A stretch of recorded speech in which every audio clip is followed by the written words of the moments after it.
all worthy, believe me, you wouldn't exist. Because creation does not make mistakes. Thus, if you exist, you belong. There is a reason why creation is not complete without you. Stop arguing with creation. Take it at its word. If you exist, you deserve to exist. And if you deserve to exist, you deserve to be who you are as fully as you possibly can. This is just simple logic. We ask you now, in what way may we be of service to you? You may begin your dialogues and questions, if you wish. Am I the only one in this room? You're the only one in your room. Everyone else is creating their own rooms, and they're the only one in their room. But you're all co-creating the idea of being in a room together, and so you are all harmonizing your individual rooms in your own realities. You're eternal, you're infinite, you exist, and that can't change. And that's the core, that's the stillness, that's the ultimate unconditional peace and balance you feel. Pain and suffering. Fun, aren't they? Certainly help me to learn. All right, well, sometimes on your planet, many of you find that because of the way you've been brought up, it's sometimes easier to go through an experience of something you're not, because it makes it that much easier to understand what it is you are. Now, pain is the result of resistance to the natural self. So that was Bashar. And before you get any ideas in your head about what Bashar is, I think that it's probably best to meet the man behind Bashar. His name is Darryl Anka, and here he is. Darryl, thank you for coming out today to the studio. My pleasure. It's a pleasure to have you here. Thank you, Lance. I have been watching some of your stuff, and I've seen you online, and we had the pleasure of meeting at the Conscious Life Expo in LA, and you know, I was fascinated by what you do. And why don't you tell me a little bit about how it is that you came to be a channel, and for the audience at home, what is a channel in your definition? Channeling, to me, is a natural state. We all have the ability to do it, and we actually do all do it from time to time in our lives. It's sort of just getting out of your own way, opening up to the greater or bigger being that you are, the bigger picture of yourself, of your consciousness. And it's anything that you do that you love to do when you're in that state, you don't notice the passage of time, and you're focused on your passion. That's a channeling state. So an actor that becomes the character is channeling. A singer that's lost in the song is channeling. It's obviously something that a lot of artists tap into. But again, children do it all the time. People do it all the time when they're focused on something they love to do. But apparently that state can allow you to not only access other portions of your own consciousness from a bigger picture perspective, apparently it's also capable of allowing you to contact or be in touch with other consciousnesses on other dimensions, other levels, other realms. Now, that's not necessarily anything that can be proven at this point. So we never insist that people have to believe that Bashar as an entity actually exists outside of myself. It could be another portion of my own consciousness that I'm tapping into. But really what's important is that from that state, apparently people have the ability to bring through information from a different perspective that seems to have a broader, big picture point of view that sees things in different ways, brings about a different perspective that helps people make constructive changes in their lives in ways they might not have thought to go about it. And the real proof of the pudding, so to speak, is that if the information can be applied in your physical reality and you can get the actual effect you want out of it and it changes your life in a positive way, that's really what the focus of the channeling is all about, is does the information work, rather than exactly where is it coming from or is that entity real. That's what we focus on. But essentially, it starts differently for different people. And for me, this actually started really, I've been channeling for 28 years, and it started 38 years ago in terms of what incident triggered this. I actually had two very close broad daylight UFO sightings over LA. First time about 150 feet away, the second time only about 70 feet away, of an equilateral triangular ship about 20 feet on a side, black in color.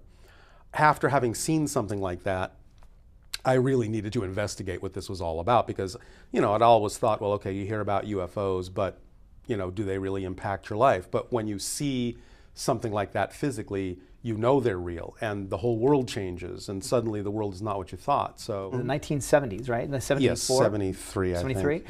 Yeah. And you're talking about like 70 feet in front of you, like on the ground Above. or in the air? 150 feet up in the air and 70 feet up Broad in the daylight? air. Broad daylight. Were you alone? No, I was not, thank God.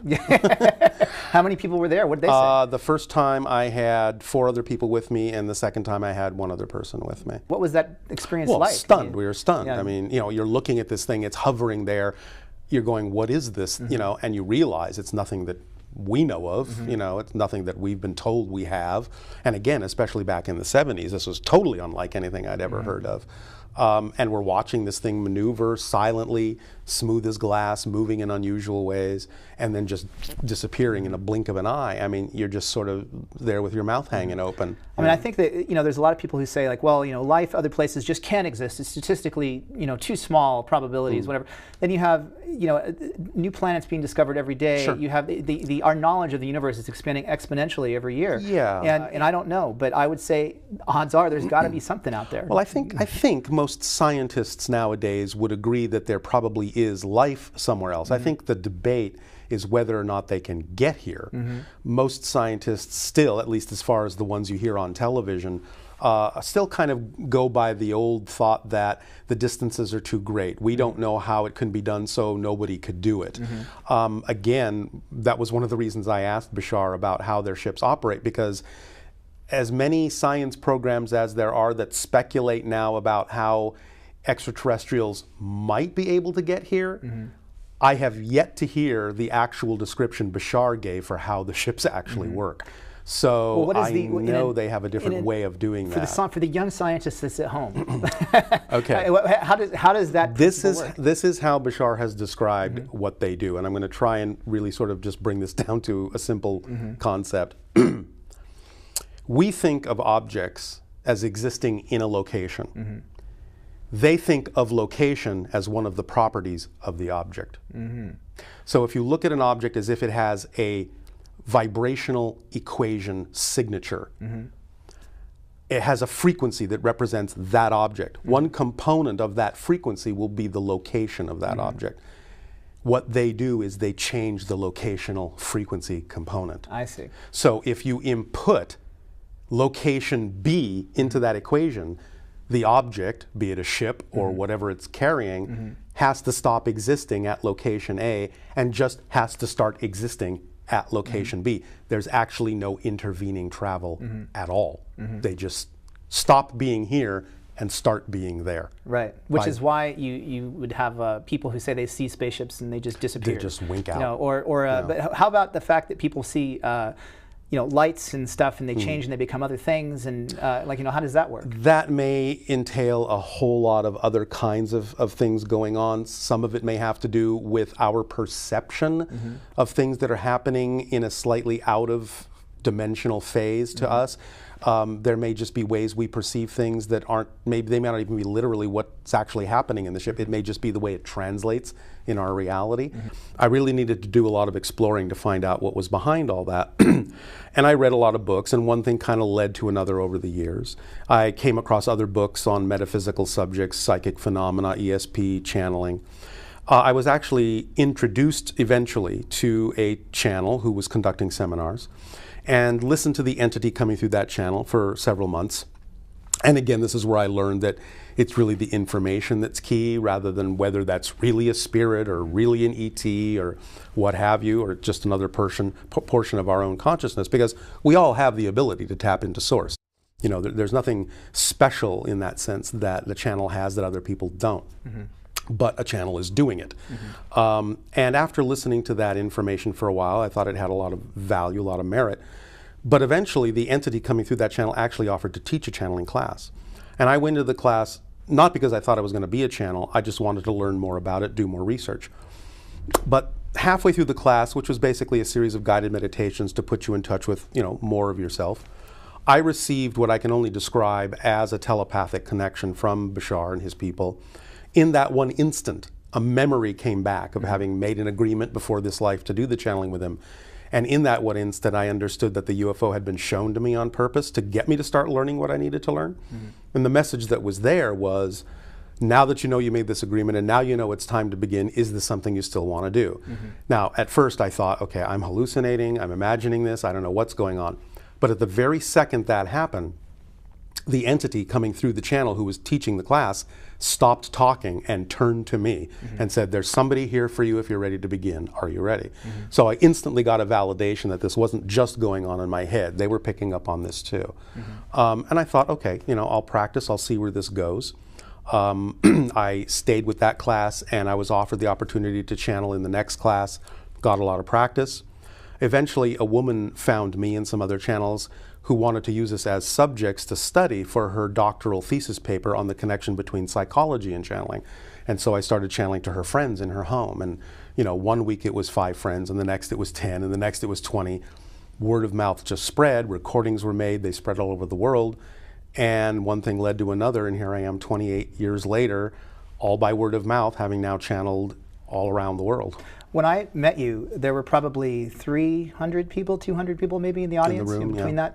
And a lot of them I know had not seen you before. And it seemed like you were giving some really, you know, again, if I'd walked into that room knowing nothing about the backstory that you just said, I would just say, you know, wow, this guy's a really deep guy and he has some really great insights, you know, and that to me is what matters, you know, and that to me is, I think, what should matter for anyone. It's like where the information comes from is irrelevant. You know, it's the fact that, you know, if you're able to help someone in their life, you know, that's to me the important. Yeah, as long as the information is positive and self-empowering, not controlling. The idea of prayer is simply an attitude of gratitude in the present tense. In other words, you are in a state of being grateful for your existence and grateful for what you have. And when I say what you have, what I'm actually saying is every single thing that is truly important for you to manifest in your life already exists. You already have it. You just don't know you have it because you can't see it because you're not in the right frequency to allow it to become visible to you. So prayer is being in the attitude, the energy state of gratitude that you already have what it is you're wishing for, knowing that you have it, knowing it will manifest exactly when it needs to, where it needs to, and thus by being in that energy state, you're aligning with what you might euphemistically call the unconditional support and unconditional love of creation, which is so unconditionally supportive and so unconditionally loving, it will even allow you to believe you are not unconditionally loved. That's how unconditionally loved you are. It'll allow you to decide what's true for you because you are a unique experience and it wants to experience itself through your unique eyes. So being yourself as fully as you can is up to you. And prayer just puts you in the state where you're more aligned with the idea of that unconditional love that allows you to recognize that it's okay to be who you truly are. Prayer is not about asking for something you don't have. Prayer is an attitude of gratitude for what already is, and thus being in alignment with it so it becomes visible to you. There is nothing outside of creation. What you call God is all that is. It is you. It is the chair. It is the room. It is the sky. It is the planet. It is the stars. It is everything. Everything is made of God because there's nothing else to make anything from. So all of you, all of us, everything is what you call God experiencing itself as everything. This is the second law. The one is the all. The all are the one. Does that make sense? If you could boil down what Bashar, who is the entity that you channel, right? What is the one sentence that boils down that philosophy? Follow your passion. But the thing of it is you hear that all the time, but the thing I appreciate about the way Bashar delivers it is he doesn't just leave it as a metaphysical aphorism, he explains the physics behind why is it important to follow your passion. How does that work? How do you apply it? How do you get an effect? He leaves people with toolkits that they can use because it's all well and good to hear nice phrases, but if you don't know what really to do with that, if you don't really know how to use that to change your life, it really doesn't do you much good. So he's very good at breaking it down, grounding it, if you will, bringing it down to earth, no pun intended, and giving people something they can walk away with that they can apply day after day, and hopefully learn to use well enough that they don't have to go running back to someone like him, that they understand they have the ability to tap into what they need to tap into and create their own lives in the way that they wish to. What are some practical things that we can do on a day-to-day basis to have our thinking be such that we can be on an optimal path, on the optimal track for ourselves? You understand the whole concept of why it is important to act on your highest excitement every moment? Hesitation usually means no. No. All right. That's your answer. You see, you hear in what you call your New Age parlance the idea of following your bliss, acting on your excitement, acting on your highest joy. But why? Why is that important? The reason is the answer to your question. What you actually call excitement, what the body's translation is of that sensation, is it's actually representative of the vibratory frequency of the energy that represents your true natural self. So if you always act on the thing that contains the most excitement at every given moment to the best of your ability with zero expectation as to what the outcome ought to be, you will be walking the optimal path no matter how it looks. You see, the idea is that many of you have been taught to think that, well, I am in A, I want to get to Z, and the straightest path is to go from here to there. Whereas, if you follow your excitement, the path may seem to go like this. But you see, because it's representative of your excitement, because it's representative of your true vibration, you'll actually become superconductive and pass that energy through you very quickly and move on that path much more quickly than a smaller path that's not you, because the smaller path will be representative of resistance. And you'll find yourself pushing against it and going backwards and taking a lot of time to walk that path. Whereas if you go the longer path, but it is representative of your excitement, you'll actually get to Z faster. Does that make sense? Yeah. This is simple physics. It's just about aligning with the vibration of who you actually are. And the things that excite you the most excite you the most because they're representative of your true natural frequency. So acting on the things that excite you the most is like following the compass needle that's pointing to your true magnetic north. And if you just keep doing that, you will find that that excitement will become the driving engine and the organizing principle of your life, and will attract to you every single situation you need to continue to act on more and more and more opportunities that bring more excitement. That's actually all you need to do. At any given moment, you have a number of things that are available to you to take action on. Doesn't matter what they are. Just pick the one that has the most excitement, that you have the greatest degree of ability to take action on, and act on it to the best of your ability until you can take it no further with absolutely zero expectation. And if you just keep doing that, you will find that your life will become an ecstatic explosion of synchronicity. Does that answer your question? It does. Thank you. Thank you. Remember, this is just simple physics. It's nothing mysterious. It's just physics. So, what was this journey like for you personally? I mean, was this a hard journey for you to actually, because you work in the film industry? I do. And your background is visual effects, right? That's where I started. That's where you started, and now you're a filmmaker, right, as a writer, producer, director. Okay. But what was that like? Did you ever have that moment where you were like, "Wow, is this gonna like hurt my career? Is this gonna, sure, is my mom gonna still love me, or sure, if I do this?" Because it's certainly not normal, at least, especially back then, it wasn't, you know, because this is in the early 80s.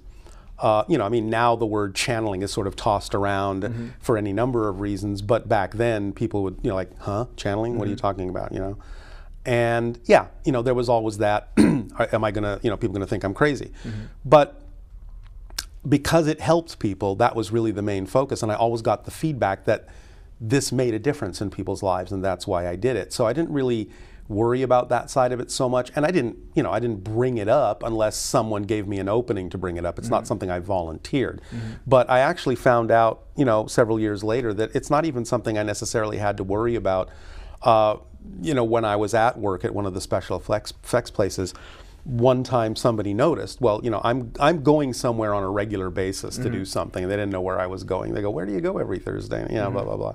I go, "Okay, great, here it comes."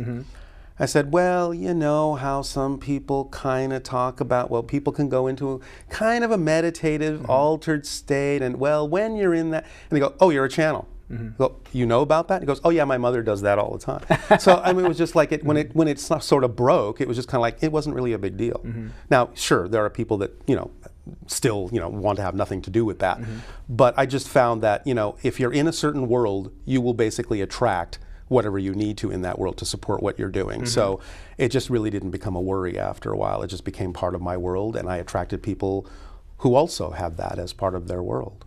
But I think what I realized is that not only were other people getting something out of this, of course I was getting something out of it, because when you feel that kind of energy coming through, it's balancing you emotionally, it's balancing you mentally, it's balancing you physically. You get to experience things that are very unusual and very exciting. Well, when I'm in the altered state, it feels like I'm in a very deep energetic daydream. And when Bashar comes through, I get to feel what they feel like all the time. And the feelings they have and the perspective they have is, and I'm just going to talk about him as if he is another entity, because that's the way it comes through, so I just honor that. They don't experience one shadow of a doubt about anything for a second. That's a profoundly different state than what humans normally exist in. So over time, that rubs off on you, and it changes the way you go about living your life, and therefore it improved my life as well as apparently improving other people's lives.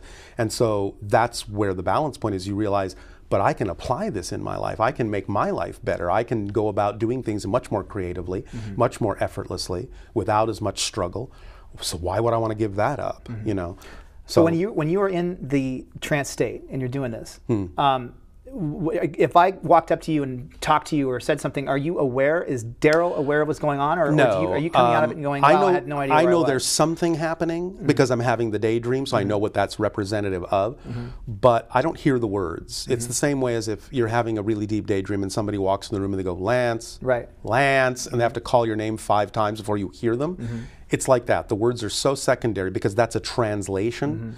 I'm receiving the telepathic information in a very different kind of context, and it's just getting translated through my brain into words for everyone else. So I know there's something going on, but I'm not really paying attention to exactly what's happening. You said that somebody actually once hooked you up to like a EEG monitor, and your brain was doing all this like bizarre stuff. It's actually technically what they discovered is it's technically not a trance state. It's a state of heightened connectivity, heightened activity. They actually saw that there were many, many more connections going on in the brain than are normally happening for a single individual. So they saw it was literally like there was more than one mind thinking. And at the same time, they saw that all the different brainwave levels were all there, but they were all like kicked up several notches, even though they still existed at different levels relative to one another. So when you're translating this information that you're getting, are you actually hearing something in your head, or are you how is it coming through to you? I get pictures, images, senses, sensations. Time for me in the channeling state is very collapsed. If I've been doing, like, say, a session for an hour and I come out, if somebody asks me how much time do you think has passed, it feels like maybe 20 minutes, 15 minutes. So I'm getting these collapsed telepathic concepts all at once. And it takes time to get that translated out. Like, for example, one time I wanted to know, like, Bashar presents himself as an extraterrestrial being, and the spaceship that I saw supposedly is his ship. I wanted to understand, well, what's the principle behind these ships? How do you travel from star to star? How does that really work? If I'm not having to translate for someone else, I don't have to go into the altered state. I can just get a direct telepathic download from him. But to show the concentration of information in telepathic download, he answered me in one split second. It took me 3 hours to write it out. Let's go to one more clip, and let's show a little bit more about what Bashar does, and then we'll come back. Okay. I guess what I've been trying to understand since I was little, of course, like everyone, is the purpose of life. And the purpose of life is to be lived. No, yeah, I understand. And with all this continuum going on, then I sometimes wonder, why are we, as a soul collective, even in it, if everything is because it's fun, it's exciting, it's a growth experience. So it's a master class in transforming limitation into freedom. So if it doesn't matter. You think she even heard that? I did, but I'm trying to get something else next. Oh, all right. What is the something else you wish answered? Well, the thing that I wish answered is basically what is the point then, whether I arrive at a negative level or a positive level? I know the point is my experience, but Yes. collectively, Yes. what is the purpose anyways? That if you're just playing a game, if you're just going through it, having fun, To having learn, beer, to grow, to be more. in order to get where? Nowhere. In fact, the purpose is to be more here. Okay. So it doesn't matter what part. Doesn't matter how you do it. If there was only one path, there would only be one person. How did your civilization decide to go into non-physical density? How did we decide that?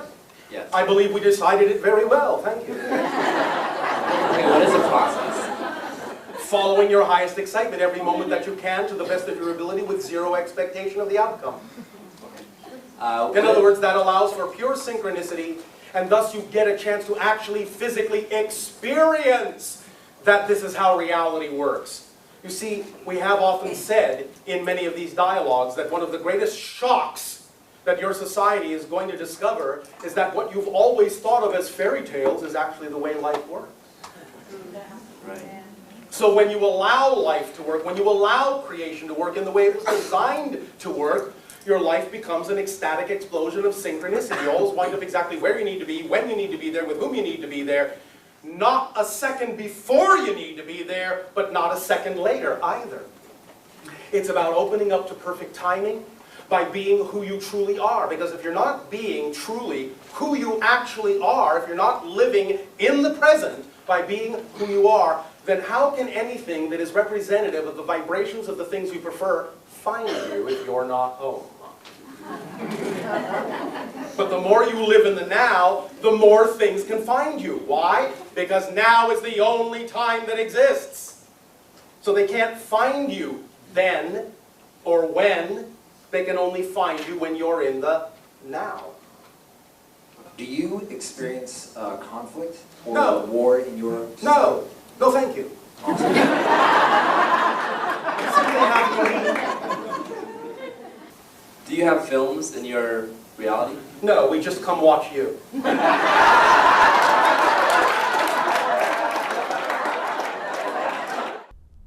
So what I noticed in that clip, it was a Q&A clip, and what I noticed is that he's fast. Very. Like, when you're, I mean, it's like, it's like he's the greatest comedian poet, like, on the face of the planet, where he always has a comeback. It's instantaneous. Mm-hmm. Are you translating comment by comment in your head, or No, are you just no. like basically just like you're doing a keto and just redirecting the energy? Yeah, here's my analogy.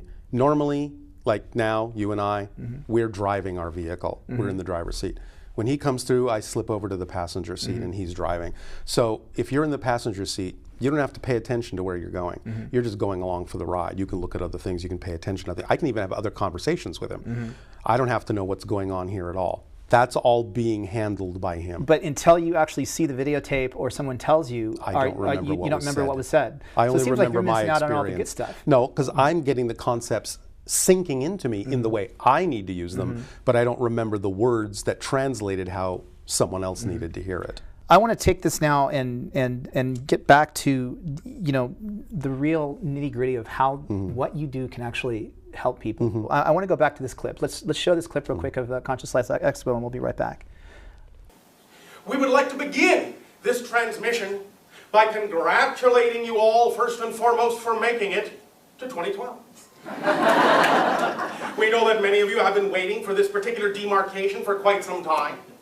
And it is generally representative of the crossing of a threshold, or what might be euphemistically called the bow shock, the leading edge of the collective consciousness of your world as it goes through its transformations and transitions at this timing on your planet. In a similar fashion to the idea on your planet, in your technology, as when you create a bow shock, when you go through the sound barrier, the idea of this date in your year of 2012, this winter solstice date of December 21st, represents the crossing of a threshold, the pushing through of a boundary of a bow shock wave. So that before that time, even though your world may have been collectively a little bit more negative than positive, after that time, it will finally be, for the first time in a long time, a little bit more collectively positive than negative. Now, this does not mean that just because you have tipped the scales that way, that everything is going to be, as you say in your language, peaches and cream the next day.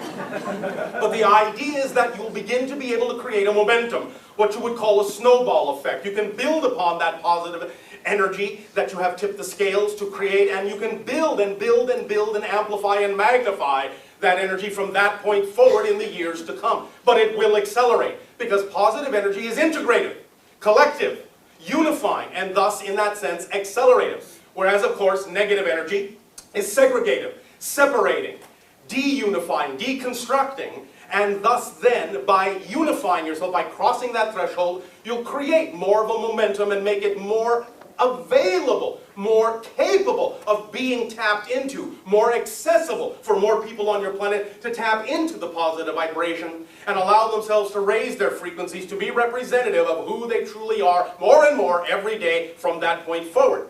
Doesn't mean you can't do it now. Doesn't mean you haven't been doing it. The idea of this transition has been going on for quite some time, as many of you know, and will continue for quite some time, but it will, as we say, begin to accelerate. So more synchronicity, more of the symptoms of the idea of this transformation will begin to pop up in your lives. Malleability in space and time, the idea of things just popping into your life exactly when they need to be there. The idea of living your dream in that sense instead of just dreaming about being alive. The idea thus therefore is to take advantage of this wave, to ride this wave, ride this crest forward so that you can allow yourself to be more conscious as a manifester, because manifesting is what you do anyway. You're manifesting your reality right now, obviously, otherwise you would not be experiencing anything. So it's not about learning to manifest, it's about manifesting the idea, the design, the experience, the parallel reality that you prefer to manifest consciously, rather than allowing your reality to be attracted to you by your unconscious beliefs, by your fears, by your doubts, by your hesitations, by your belief in lack of self-worth, which has no place in the idea of a positive frame of reference. Okay, so the key phrase in that clip was that we are at the pushing through of a shockwave, that before this time you've been a little bit more negative and now you've been a little bit more positive. You can now begin to create momentum. Right. What does Bashar mean by that? He's looking at the collective energy of our world, the collective signature vibration, which I guess up to this point has been more collectively somewhat negative than positive. And by negative, he means mechanically negative in the sense of our energy in the past has tended to segregate, separate, disconnect. Now he's talking about it tipping the scales to where it's becoming a little bit more collectively positive, outweighing the negative finally with energy that's more integrative and more expansive in a creative and constructive way. And so when you have things that are integrating, you have more and more energy that's able to be used. You can start accelerating in a positive direction. So he's saying, use that acceleration. It's like riding a wave. It's like a snowball. It's going to pick up momentum. And that energy can now accelerate in a positive direction. So he's urging us to take advantage of it and be aligned with it by making sure that our energy is positive instead of negative, by letting go of fear, letting go of negative beliefs, and really aligning with our passion, our dreams, and creative abilities. Have you ever heard of a Mandelbrot set? Yes, I have. Does Bashar's philosophy fit within that? You know, in that like we are all kind of a microcosm of the whole. Yes. And that every little tiny change to the self creates a much bigger effect in the whole. Well, it does, because from Bashar's perspective, there is actually no such thing as a small change. Every change is actually a total change of everything. But we can use that total change, we can design the total change to make it appear as if it's only a small change. But he's saying that's basically an assumption and an illusion based on how we choose to believe or perceive or define things. But every time you make a change, you're actually changing everything. Because basically from that perspective, there is no yesterday, there's no tomorrow. No. You're starting from ground zero right now, every at moment. this moment, at Every this moment, at this every moment, every moment. right now. Yes. You know, and that to me is such a beautiful concept, because it means all those things that got messed up before, you know, you're starting over, and you can change. Yeah, I mean, and it's not about glossing things over. Right. It's not about losing responsibility, but it's about really learning from that and learning how to define what you want this moment to be, based on whatever experience you're connecting to and whatever it is you wish to go from there. But Bashar has really said literally, every moment is literally a new moment. Every moment is literally a new reality. And we're literally shifting billions of times per second through parallel realities. In fact, he says that's actually what time is. The present is not the result of the past. No. And the future is not the result of the present. Could No. you please expand, explain? All things exist now. Do you understand that? Yes. Are you sure? Yes. Well, then. All right. If all things exist now, then what you call the past and what you call the future and all of its variations in both directions also all exist at the same time. Look at it as probabilities, yes? Yes. Nothing is chiseled in stone, as you humans say. It's probabilities. But they all exist. You will experience what you're the energy of. But looking at it from a linear perspective, because we know that when you create a linear experience, you create a connected continuity to other realities that simultaneously coexist that you call the past and that you call the future for convenience sake. But they all exist right now.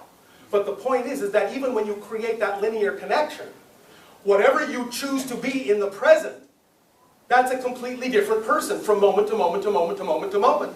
So when you redesign and redefine yourself as a completely different person in the present, that means that in order to actually have become that person, you had to have a different past.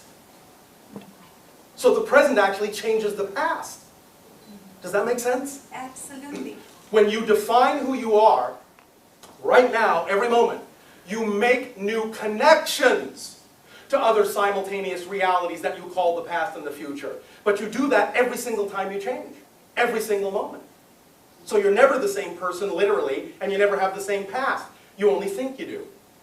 And when you stop creating that sense of continuity, or you design the continuity or focus the continuity connections to serve you in the way you prefer, then you will realize that you can take what we call the 13th step. And when you truly define who you are, then it's not about the fact that you've changed and you no longer do that. You never did. Do you understand? That was a different person. That is a different person. So let's say, for example, someone experiences what you call an addictive habit. If they truly, truly, truly allow themselves to fully understand that they become a new person in each moment, then they will understand that the person they are now never had the habit. That's why there's no urge.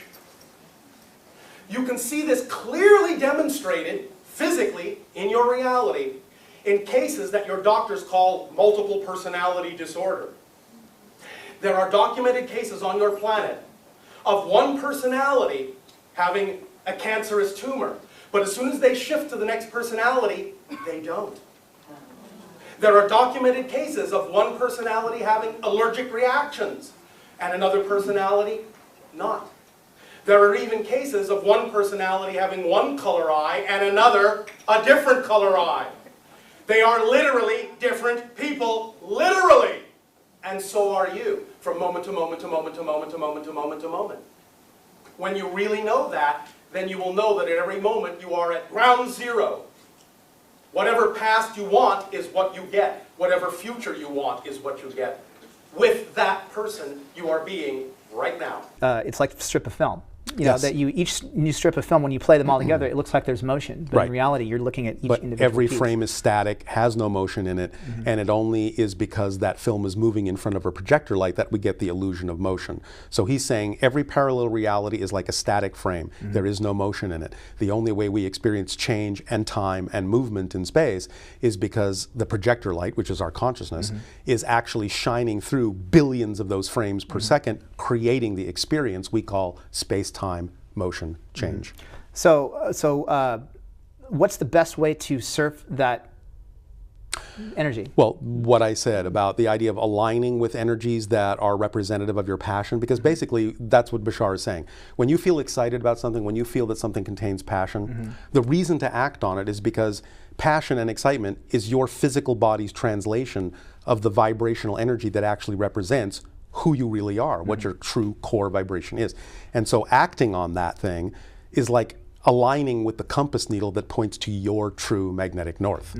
And any other deviation from that is going to actually create more effort, more struggle, more strife. I mean, I think probably crack cocaine is I can be really passionate about that. But, difference between anxiety and Right. excitement.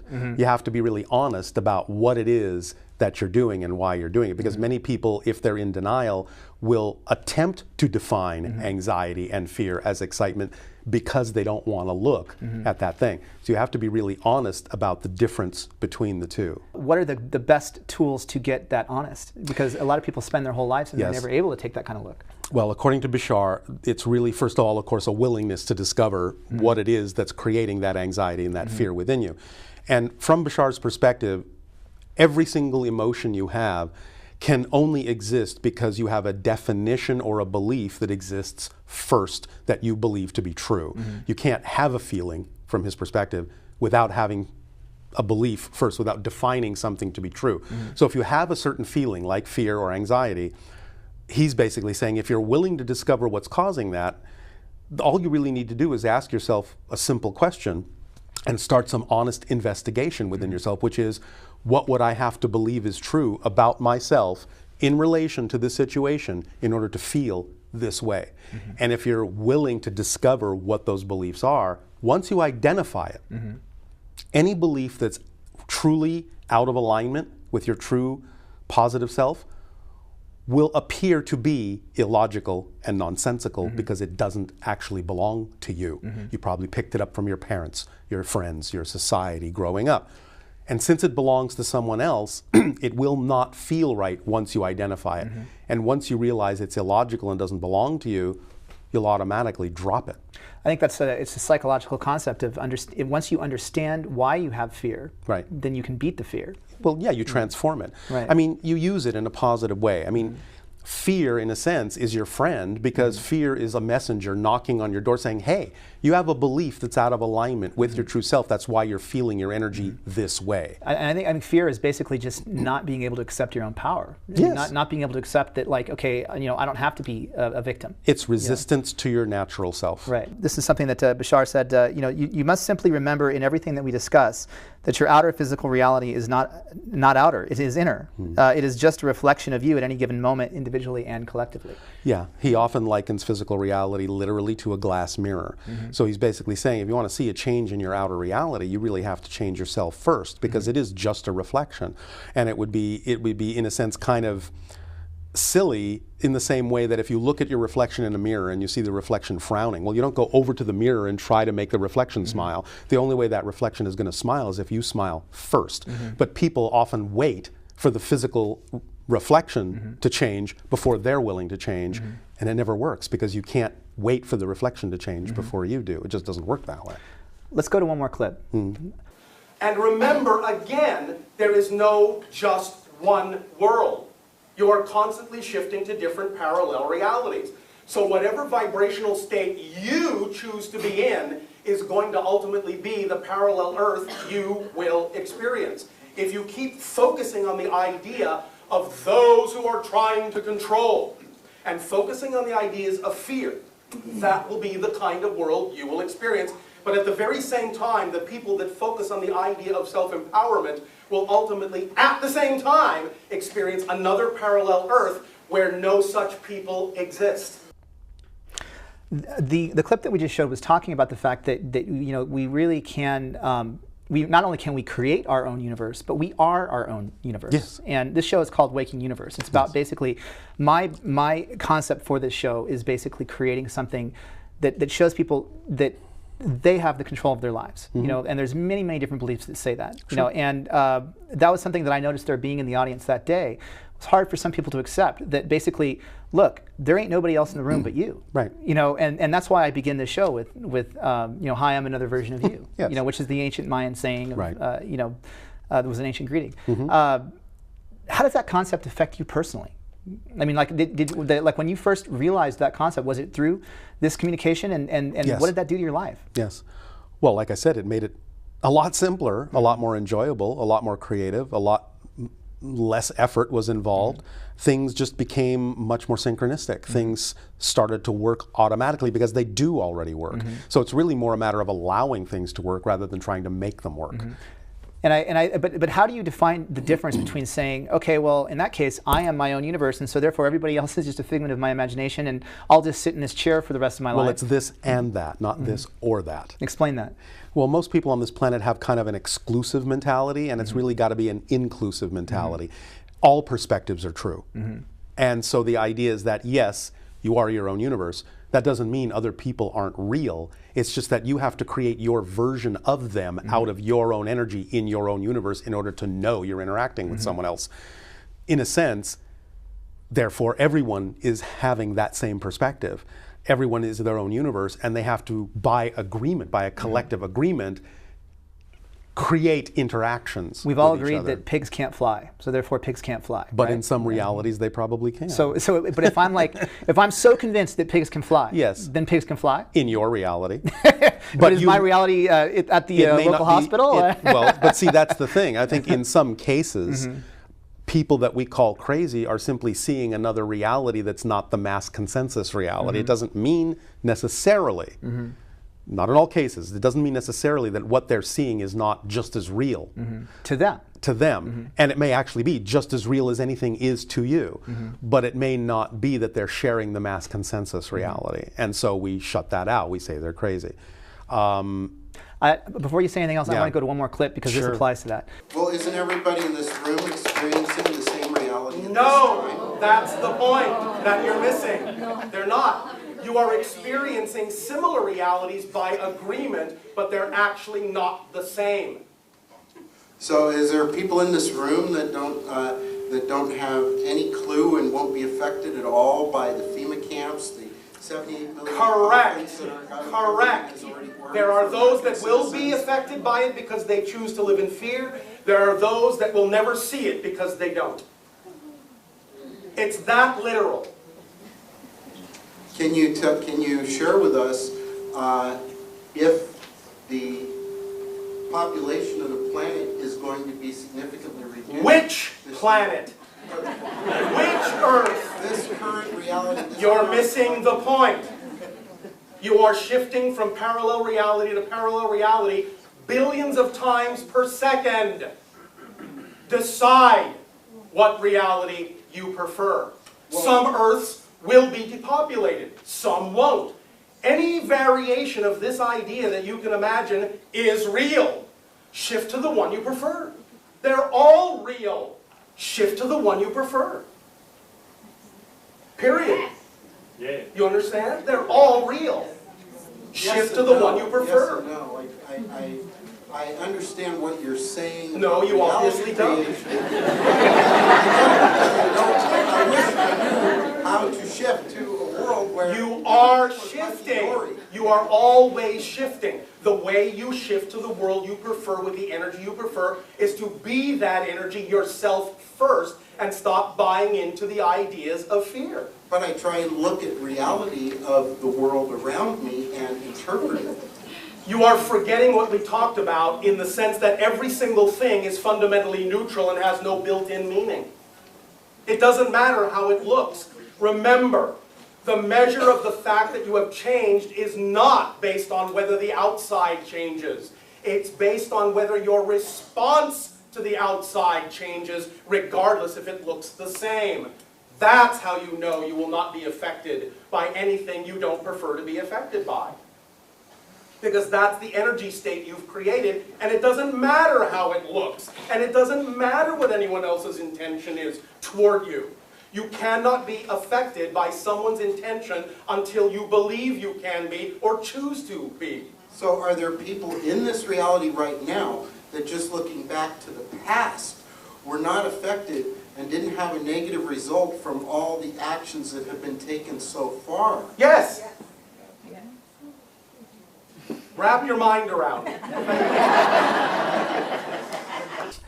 This clip that we just showed is this guy struck me in the audience. You know, he came up. He's got this wild hair, and he says, you know, what about the FEMA camps? What about chemtrails? What about this and the other thing? And I thought the answer was so awesome. Was, well, if that's true to you, then it's true to you. Sure. You know, it's not true to you or you, but it's true to you. That's what they'll experience. And that's and I find that really interesting, even from a psychological perspective, because if I think somebody's out to get me, well, pretty soon somebody's going to be out to get me because that's the way I'm acting. Sure. You know, and I think that that's what you're setting up. Yeah, that's what you're setting that up. And so it applies on so many different levels. But what's interesting to me though is how do you shift? And I know you've said this before. Is that the you know, notice the difference as much as you can. You know, to shift one version of reality to another. What's the best way to do that? Like, how do you notice that? Well, first of all, the first step is to realize we're always shifting. Right. It's not something you have to learn to do. It's recognizing that you're doing it, and then understanding consciously and intentionally that there is a particular reality you would prefer to shift to. And since we're shifting all the time, the only reason we don't notice that we're shifting all the time is because the realities we keep choosing to shift to are so similar that it just seems like tiny little changes are taking place over long periods of time, when in fact we're shifting to whole realities. Once we know that and we start allowing the reality we shift to be different enough from the reality we shifted from, we'll notice that we're shifting all the time because the difference makes us notice it. But it's when the difference isn't so great, we just don't notice. So it's really taking, in a sense, a larger shift in the sense of making that reality look different, so different you can't deny that you've shifted to another reality. But how are you defining what different is? Because I can say like, well, tomorrow I want the sky to be green, you know, but it's not going to. It needs to be relevant to what truly actually excites you. So the idea is that what really is germane for your life is highly creatable. There are things that are simply not relevant to the reality stream you've chosen, and so while they're not impossible, they're highly improbable. You have to know the difference between what's relevant to the path of your excitement and what is simply fantasy for you. Right, because fantasy then becomes ego. And if I read my Bible or my you know, whatever, any great master's teaching, it's that as soon as you start operating from your ego, then you're basically again a victim, and you can't control any of that. Right. You know, you're not making this stuff up when you talk about parallel realities. No. This is something that, you know, scientists have been talking about on a very mainstream level in quantum physics. You know, they already know that this exists. That you know, they can look at a particle that can go either this way or this way, and depending upon where they're looking, it'll go that way. Right. You know, and all you're doing is saying that concept applies to your entire life, not just in that reality. Not just on the quantum level. Right. And so what were you ahead of the curve on this stuff? I mean, they haven't been talking about quantum physics on a mainstream level for a long time, and I know that you've been saying this stuff since the 80s. Bashar has been saying this stuff, and so certainly he's ahead of the curve, and he's had conversations with physicists. They've come away very happy. I don't remember what they talked about, but I know that he's able to address and has been addressing many of these concepts way before they became let's say, public knowledge. Some of these things, of course, have been being discussed in scientific circles for many years, but I haven't been privy to it. But a lot of this stuff has come out through Bashar, and that's kind of how I was brought, you know, to my attention was brought to it. And again, now many of the things that Bashar has been talking about are being borne out in some of the discoveries that science is making. And then going back all the way to like something like the Tibetan Book of the Dead, you know, which I happened to open a copy of it the other day, and I was reading about how the bodhisattvas that are here, you know, in that religion to help enlighten the rest of us, you know, that their primary purpose was to get it to the point to where they could completely control their own universe, basically. Consciously. You know, you know, consciously be able to control their own version of reality. You know, and back 5,000 years ago, or whenever that book was written, it sounds like they're talking about exactly what you're talking about today. Well, truth is truth in that sense. It's been around forever, and it's really just about getting rid of all the clutter and looking at the core. Were you a student of this before? No. Before Bashar? No. So how does that make you feel when you say something and then you go, oh, well, I can look that up, and then it's nice that more and more people understand this stuff now. Certainly, then I'm not so isolated in that sense. There are more and more people who get these things, more and more people who speak this way and understand these concepts. It's becoming part of our everyday lives. With that, let's one more clip, and then I want to talk about 2012. Okay. Now, because this is a time of change, a time of acceleration, a time of transformation, and a time also of what we have termed the splitting prism. The idea that 2012 is acting as a prism to take certain ideas and now truly start to break them into different frequencies that represent different realities, truly, literally, different parallel realities. It's important for you to be the vibration you truly prefer to be so that you can follow that path, that particular reality line, that particular frequency, that particular train track, if you will, as it leaves the station. And by being on the train that you prefer to be on, you will then experience the things you prefer to experience. Whereas, you will find that as these tracks split up, you will then likely in the years to come be less and less and less capable of actually going from one train, one track to another. They will become more solid, more concrete as the specific vibrations that represent the different parallel realities that you are all creating for yourselves to experience. And remember, you're shifting to parallel realities all the time. In fact, that's what time is. The thing you call time, the experience you call time, is actually your consciousness shifting from parallel reality to parallel reality billions of times per second. If you didn't shift, you would have no experience of movement, no experience of change, no experience of time. Because each parallel reality is just a frozen frame. There is no motion in any one parallel reality. What you're experiencing is a shift through a series of parallel realities in the same way that your film strip running through the projector creates the illusion of motion on the screen.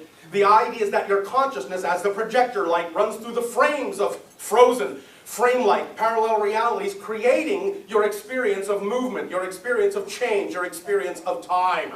So the idea, again, is to understand that you don't have to learn how to shift. It's automatic. It's built in. That's what you do.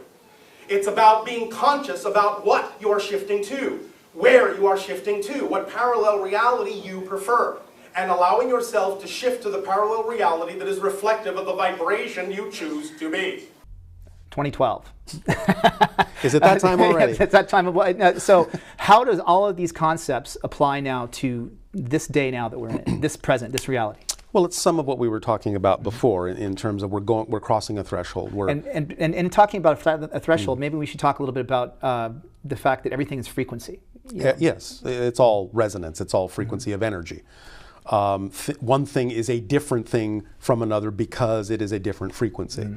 And so it's all about the fact that we're raising our vibrations. We're raising our frequencies, at least those that are willing to integrate more of their being into conscious realization. The particular piece of music that is the appropriate vibration to allow you to be in the proper state to attract whatever information or whatever situations or whatever people or whatever opportunities you require, dealing with the ideas of health issues and also dealing with the issues of letting go, forgiving the self, letting go of regret, letting go of grief, letting go of all those things that allow you to lower your vibration in that way, to forgive yourself, to free yourself, to be more whole. The specific piece of music is the first 3 minutes of Beethoven's Symphony No. 7, Movement 2. Play that while you're in a peaceful state of repose. Let it wash through you. Those chords are exactly, precisely what will tap into the idea of letting go of the past, letting go of sorrow, letting go of grief, letting go of regrets, and forgiving yourself and moving toward the vibration that will attract to you whatever information is germane to allow you to be in the healthy state that is your birthright. By raising our frequencies, we're creating kind of a leading edge of a wave. And by raising our frequencies, it's about not being in your ego, it's following your passion. Letting go of fear, all the things that lower our frequencies. So fear equals negative, bad frequency. Well, I wouldn't say, no, this is not a judgment call. Okay, right. It's negative in the sense that it's disconnective, segregative. And when things are segregative, you don't have as much to draw on. So when you work with positive energy, it's more integrative, and therefore you're bringing things together in an exponentially expanding sort sort of way, and you have more to call on, and it's more effortless. They've done studies where they tried to get 7,000 people to meditate on lowering the crime rate in Seattle, right? And it went down like dramatically for 30 days. Exactly. You know, and that so you're saying that collective thought energy, yes, shifted all of us out of that into heavy crime rate reality into another reality that is reflective of the vibrational state those people took themselves to. So like when someone prays for somebody, you know, then they are basically putting that thought out there. Yeah, and let me make that distinction, because I think that's an important distinction that Bashar talks about a lot. You're not actually changing the world you're in. Right. You're shifting to another reality that's more reflective of the vibrational state you've changed to. Right. So if I'm angry, bitter, scared all the time, I'm putting myself into a world with a lot of angry, bitter, scared people all around. You get a lot of that reflection. Right. And that's why, like, when I'm in a good mood, it seems like stuff just kind of bounces off. Exactly. And maybe that person that was mad showed up an hour before I got there and left, and I never had to talk to them. Right. But the thing to also realize that's important is it's not about judging whether you've changed based on the outer reflection. If you respond differently to the outer reflection, even if it stays the same, then you know you've changed. Then the outer reality knows you've changed, and then it can reflect the change. Right, and that actually brings me to another point, which is that a lot of people think like, okay, well, all of this that we're talking about shifting everything is just about all of a sudden everything is going to just be blissful and perfect, and there you go. But it might be for some people. It might be, but it seems to me that this is also about how you deal with those challenges. Exactly. You're never going to not have challenges. You always want challenges. They help you grow. So it's really about learning how to stay in a positive state and come from that positive state no matter what challenges arise, because any challenge can serve double duty. You can get a negative experience out of it, you can get a positive experience out of it, but what you put into it is what determines what you get out of it. This is what Bashar says is simple physics. What you put out is what you get back. So neutralizing everything and not giving it an automatic negative definition gives you the opportunity to actually extract a positive effect in your life, even if you can objectively recognize that someone may be using negative ideas. It doesn't have to affect you negatively if you remain in a positive relationship to that, even if you're able to see it. Getting back to the ancient Mayans, and they're saying about, hi, I'm another version of you. I feel like anytime you can go into a conversation, even if somebody's coming at you with negativity, and you can say, okay, you know what? You're just another thought in my head that is not having a good day, and I understand that. That changes the tone of the whole conversation. It does. And it can actually shift you both into a whole new reality where the outcome is completely different and completely unexpected. And I could be having the same conversation with a psychologist, you know, who would say, well, you know, if you change your attitude, of course the other person's attitude is going to change too, because there's a different psychological effect on that person. Yeah, I mean, and again, it doesn't really much matter what terminology is used. The effect is the same in all of those cases, and so you're really going for that effect. However you frame it, however you define it, however you describe it, is just different ways that people have of relating to those things. December 21st, 2012, what's going to happen? It will probably be another day. That's good, because that's your reality. That means you're holding it all together. That's good. I mean, again, it's whatever people really want it to mean, but I think since there's so much collective energy behind the idea that it does represent a transformational threshold. And for the people at home, we're talking about this December 21st, 2012 is the end date of the Mayan calendar. You know, there's a movie called 2012 that said, oh, world's going to end, you know, huge apocalypse, whatever. It's the ending of a cycle, but it's the beginning of another cycle. Right. And I think the idea is that there is a lot of energy behind it. So I think people are going to experience certain things, but mostly I think it's about the idea of crossing into a reality that is going to be more representative of what we prefer. And it doesn't mean everything is going to be peaches and cream the next day, but it is going to be able to be more accessible. That energy will be able to be accelerated. It really is what we make of it, and it's really about sort of getting it in your mind what it is you really do prefer and starting to act like that and starting to live that way. So if the thing that confuses me is the difference between a collective energy and an individual energy, because if we're saying, okay, you know, you're your own universe. So everything is basically bouncing off of you, you know, or me, or whoever's watching this at home. You know, so you know, can that person somehow abdicate their authority here somehow? I'm not going to say it's impossible, but I would probably guess that the only way someone could thoroughly abdicate their vote or participation is to not be here. So they would either have to die or shift to a completely different reality where no one perceives them anymore, because then they're no longer participating with that consensus reality. why is the planet shifting at this time? I think we've sort of reached the end of a cycle of experiencing all forms of different limitation that we can experience in this reality. We're kind of waking up from our sleep. We're realizing, we're remembering that we create our reality, and we're kind of waking up out of that dream into another dream where now we realize we are creating this reality. We are creating this dream.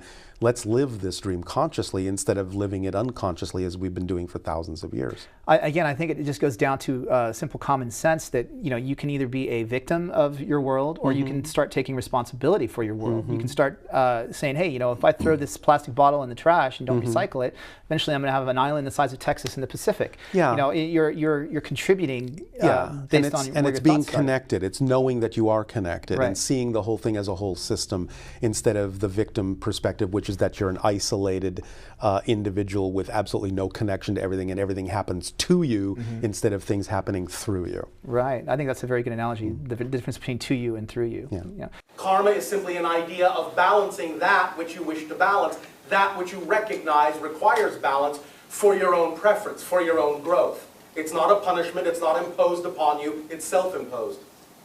It's a recognition of balance that you prefer. It seems to me like you're helping a lot of people with what you do.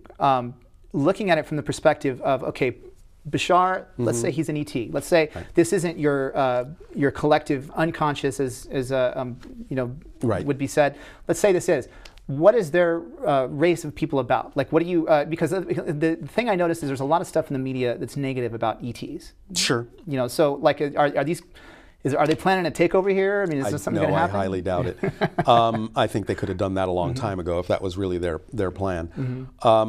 Really, from Bashar's perspective, delivering information this way to us and letting us decide whether or not we want to apply this information and making changes with this information is one of the ways that they begin to initiate first contact with another civilization.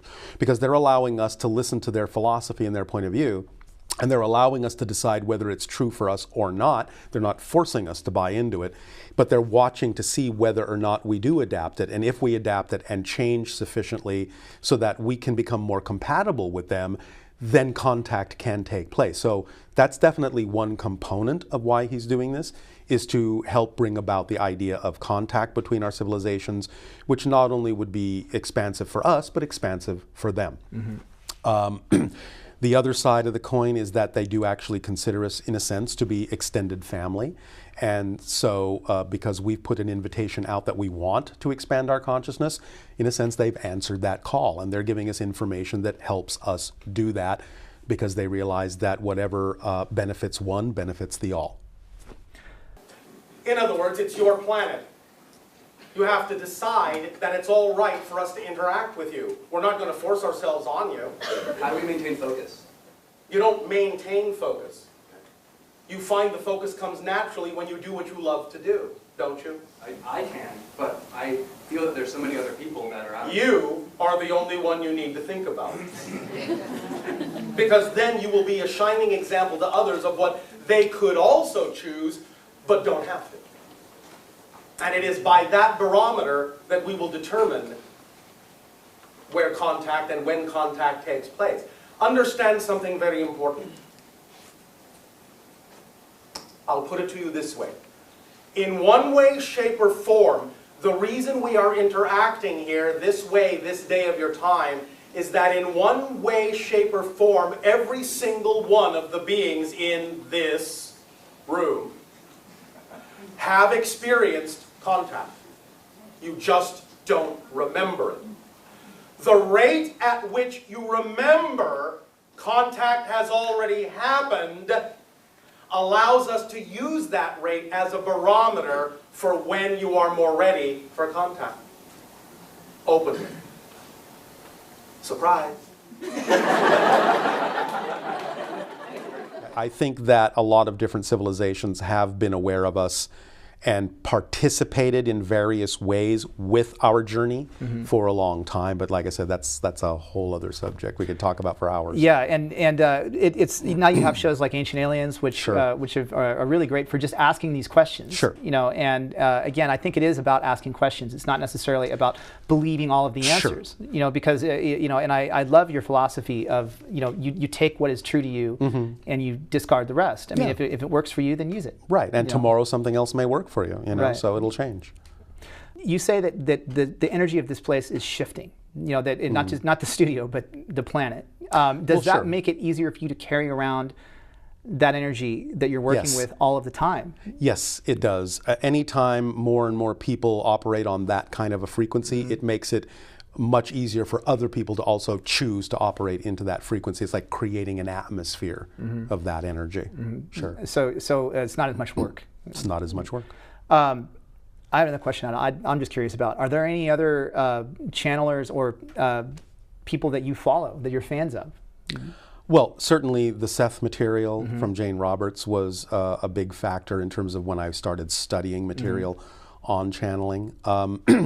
I think there are several good channels. I'm not going to name names, but I think there are several. You were in Tuning In, the documentary with a lot of them. Yes. Yes. I have another question for you. And I got to know, just because I'm a sci-fi geek, and I want to know. You work in special effects. Has your experience channeling trickled its way down into your effects work? You've worked on Star Trek. Yes. And you know, how does that work? Well, in some ways it certainly does, because my energy has changed and it affects other things that I do. But one very specific way in which it came into the effects world is the first job I actually worked on was an old TV series called Project UFO that was put out by Jack Webb. And it was kind of like the Project Blue Book version of Dragnet, where you have two Air Force officers going around investigating UFO sightings and reports, and just, you know, what are the facts, ma'am? What are the facts? And we would recreate the UFO sightings that the people said that they saw by building miniatures of all the different UFOs, and they would photograph them.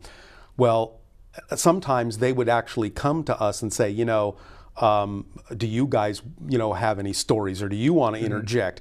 And so I said, well, you know, I did have this sighting, and they said, oh, great, what did it look like? And I described it and said, why don't you build that, and we'll put it in one of the shows. That's great. And we did. So I built the triangular ship as a miniature. Can we find the show on YouTube? Is it there?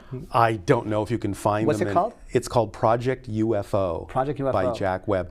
I don't even know what episode it was. I would have to look it up. All the different episodes I worked on are actually in my resume on IMDb, so it might be in there somewhere. But I got to actually show in the show what I saw, so that was fun. That's great. That's great. What about designing like propulsion systems and stuff? Are you like, you know? Yeah, I mean, I'm using my own creativity. I'm tapping into whatever, you know. So I don't always necessarily know where the lines are drawn and you know what's mostly me and mostly other, you know, levels. It just all sort of becomes one thing because it's a creative act. So I draw on it all the time, but I can't necessarily pinpoint, it's like, well, this came from me and this came from him, or, you know, whatever. It just all blends together. With that, let's look at another clip of Bashar. Oh, okay. Remember that the physical mind is not capable of knowing how something's going to happen. So any plans that the physical mind makes need to be simply very rudimentary, very sketchy, the merest outline. Because the idea is that the physical mind is simply not designed to know how things are actually going to happen. The physical mind is only designed to know how things are happening, to experience what's going on right now. Only the higher mind knows how things are actually going to happen, or how they could happen. So the physical mind can put out a little bit of a sketchy plan, a little bit of an idea that seems logical to it, can even have a visualization of that desired reality. But you must understand that the purpose of those plans, the purpose of that outline, the purpose of that visualization is not for those plans or the visualization to come to fruition exactly as the physical mind has seen it. The purpose of that visualization of those plans is to generate the proper state of being that is representative of that reality. Then hand that state of being over to the higher mind and let it bring you the way in which that reality or something similar will actually come to you that will be representative of the state of being symbolized by the plan or the visualization. You see, what to the physical mind may seem to be the ultimate reality, the highest thing it can imagine, to the higher mind is just the beginning. Just the floor, not the ceiling. The higher mind is capable of imagining and bringing at you things far greater than the physical mind can imagine. So don't straitjacket it with your plans. I will only accept your beneficence if it comes in this little box. I will accept nothing bigger, nothing greater. So there. Higher mind says, okay. So, make them simple, make them sketchy, make them for the purpose of generating the energy that is represented by that state, and then let the higher mind do its job and actually bring you the reality that is actually representative of that energy state, and through synchronicity lead you on the steps necessary for full manifestation in whatever way it comes. This is why the formula that we always say for the first time is act on your highest excitement to the best of your ability, taking it as far as you can possibly take it, with zero expectation of the outcome. We bid you all exciting, creative, loving. Good day.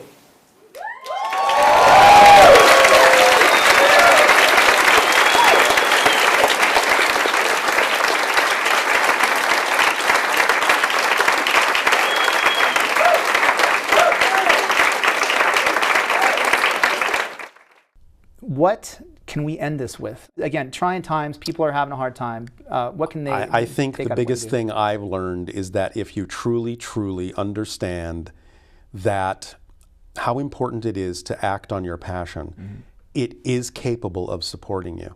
And to really let go of those beliefs and those definitions and those fears that say you can't do it, it can't be done, and everyone knows it doesn't work that way. You really need to listen to your own drummer. You really need to follow your own, your own path. But when you do, when you're true to yourself, the universe will support that just as strongly as it supports anything else you decide to do. And it really does work when you apply it. Darryl, it has been a real pleasure speaking with you. Pleasure for me as well, thank you. And how do people get a hold of you? How do they find out more about you? What They do can do? go to the website for Bashar information, which is www.bashar.org, B-A-S-H-A-R. All the background on the channeling is there. They can access CDs and DVDs of dozens of recordings that Bashar has made over the years and find out anything they need to know there. I really hope that we get to see you back on the show again sometime soon. I would love to. And again, thank you for coming out. My pleasure. It's been a real pleasure. Thanks, Lance. And we'll end with another clip from Bashar. Thank you.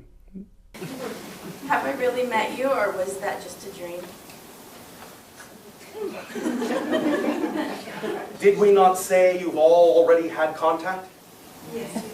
Sometimes the memory comes out as a dream. You understand?